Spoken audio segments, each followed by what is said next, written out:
Sasa ndugu zangu, nafikiri kwa muda mrefu sasa tumekaa, huduma imekufa. Huduma ya Longola Mikemo hatujaiona kwa muda wa miaka 5 sasa. Ndio. Imekufa. Hatujafanya ubatizo, hatujabatiza miaka mingi, hatujaongeza Wakristo. Nafikiri ndugu zangu, kama nilivyosema, kazi ya Mungu imepoa sana. Kweli kabisa. Tumefanya miaka 3 iliyopita 5, lakini imepoa kabisa. Hatujafanya chochote, hatujafanya mambo yote. Tunakuwa kama hatupo, yani kama hatupo. Mimi nafikiri kuna haja ya kurudi. Nyakiara ngusubira jombepo kwa Kiara akukumbuisi. Hakika ni Roho wa Mungu amekukumbusha. Hii huduma kweli toka 99 ndo ambapo tumeachana. Kweli tuifanye kazi ya Mungu kulingana na hali iliyopo kizazi cha sasa hivi.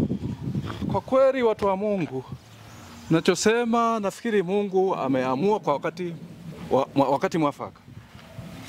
Yaani na mimi nimekuwa nikiota ndoto kwamba kazi ya Mungu kweli tumesimama, hatujafanya kama tulivyokuwa tunafanya zamani. Tutatembelea watu waliorudi kundini wanarudi, walioanguka kundini wanarudi, wakubatiza tutabatizwa, muda mrefu hatujafika.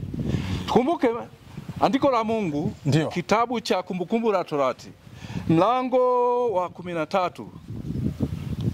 Mlango wa 13 mstari wa 4 anasema, tembeeni kwa kumfuata Bwana Mungu wenu, mcheni na kushika maagizo yake na kuisikia sauti yake, nanyi mtumikieni na kushikamana naye.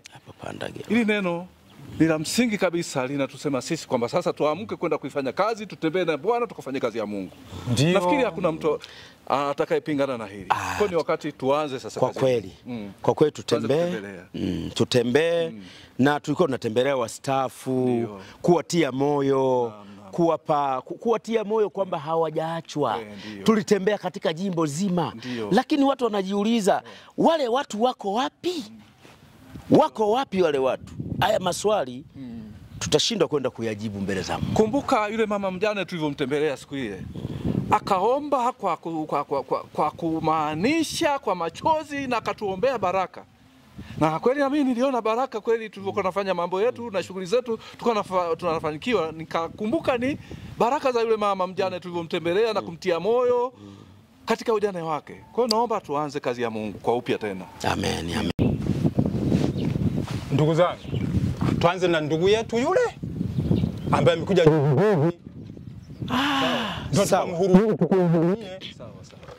anapoteaga sana. Hivi amekuja tushike hapo hapo. Leo twende.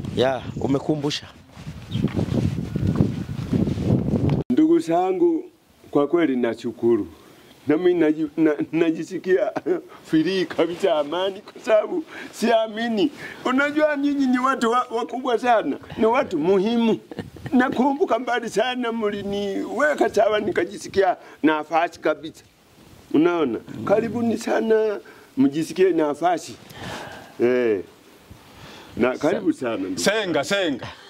Nuso tuisuiro lusekero fijo mundumbula jetu. Tumejawa na furaha kubwa sana moyoni mwetu.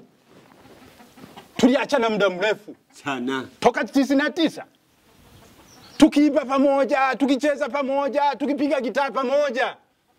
Neno kutendeka mpaka nifitere. Unatengeneza na hivi. Sio kitere, yani cha kutagia kuku. Yani lulosokire punkamugo lulakotuike uli kuimwene paka hapa. Peke yako kweli unakaa peke yako. Ndugu yangu, sasa tumekuja na neno moja. Ni muda mrefu sana tumetumika kwenye huduma pamoja na wewe. Tumetafakari na jamaa zangu hawa, tumeona hapana tumtembelee ndugu yetu. Turudi kuihubiri Injili. Alafu kizingatia Senga, wakati unaondoka Senga, kumbuka vizuri. Hukuondoka vizuri, tutoroka wenzio tukakuta tu haupo, lakini tukawa tunapata taarifa kwamba umepata matatizo. Sasa unaishi peke yako, unazunguka. Si hivi au unatafuta wateja wa rungu lile? Unatafuta wateja wa rungu, litakufikisha wapi? Rudi kwa Mungu Senga. Rudi Senga, rudi. Wewe ni ndugu yetu, tumetoka na wewe mbali. Hilo rungu litakufikisha wapi hilo rungu hilo? Umepata matatizo, lakini sisi ndo ndugu zako Senga. Si ndo ndugu zako? Ndo ndugu zako. Kwa nini unataka kuwa mkiwa wakati tupo. Sikiliza ndugu yangu, yaani mimi katika maisha unajaribu kupambana, kujaribu hivi, maisha nayo yanatupigia sarakasi. Kwa hiyo inakuwa tafulani, unajaribu kama kwenye TV, unajaribu channel hiyo, unajaribu hiyo, unaona hapa panakaa sawa, unajua unatulia. Hata maisha unajaribu kufanya biashara, unajaribu kilimo, unajaribu, ndio maana nikakimbilia huko kujaribu, nikaona hali imekuwa tafulani, ndio maana mwenyewe nimejisalimisha nikasema mtulie, na mimi nashukuru kuwaona na kunifuata. Naona na ukaribishe wenu. Naona Mungu awabariki sana tena sana. Asante sana. Au vipi ndugu yangu? Kwa kweli nashukuru kutukaribisha kwanza. Asante kwa kutupokea. Asante sana. Asante sana. Miaka mingi. Tunashukuru. Ndaga sana. Tu ambao tumepoteana muda mrefu. Ndio. Ni kuendelea kumtumikia Mungu. Tulikuwa waimbaji. Hebu tujikumbushe angalau kwa wimbo kamoja. Kapi yako nikumbushe nami kwamba nakumbuka.